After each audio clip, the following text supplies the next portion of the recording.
আসসালামু আলাইকুম রহমতুল্লাহি ওবারাকাতু।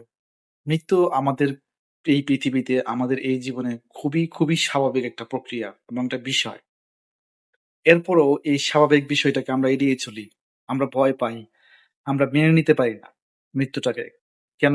আমি যতটুকু পড়াশোনা করছি, যতটুকু ইসলাম বা ধর্ম এই মৃত্যু সম্পর্কে যা বলে যতটুকু জানছি, বুঝছি। আমার কাছে মনে হয় মৃত্যুটাকে আমরা এইজন্যই ভয় পাই বা এড়িয়ে চলি। কারণ মৃত্যুর পরবর্তী জীবন সম্পর্কে আমাদের কোনো প্রস্তুতি নাই। আমরা যেভাবে ইচ্ছা এভাবে দুনিয়াতে জীবনযাপন করতেছি গরু ছাগলের মতো। হ্যাঁ? আমরা অন্যের হক মেরে খাচ্ছি, মানুষকে ঠকাচ্ছি।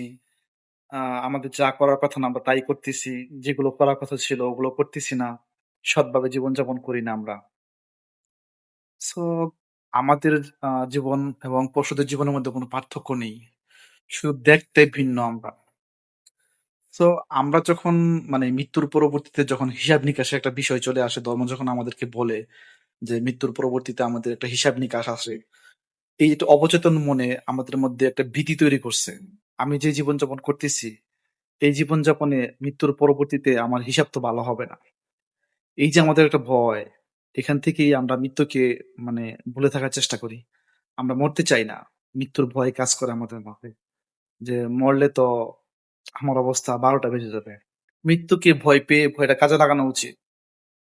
আমাদের মৃত্যু ভীতি থাকা ভালো। এর জন্য যা করা লাগে, যতটুকু প্রস্তুতি গ্রহণ করা লাগে তাই করা উচিত। ভালোভাবে জীবনযাপন করা উচিত দুনিয়াতে। মানুষের মতো জীবনযাপন করা উচিত। সর্বোপরি ধর্মটাকে মেইনটেইন করা উচিত আমাদের জীবনে।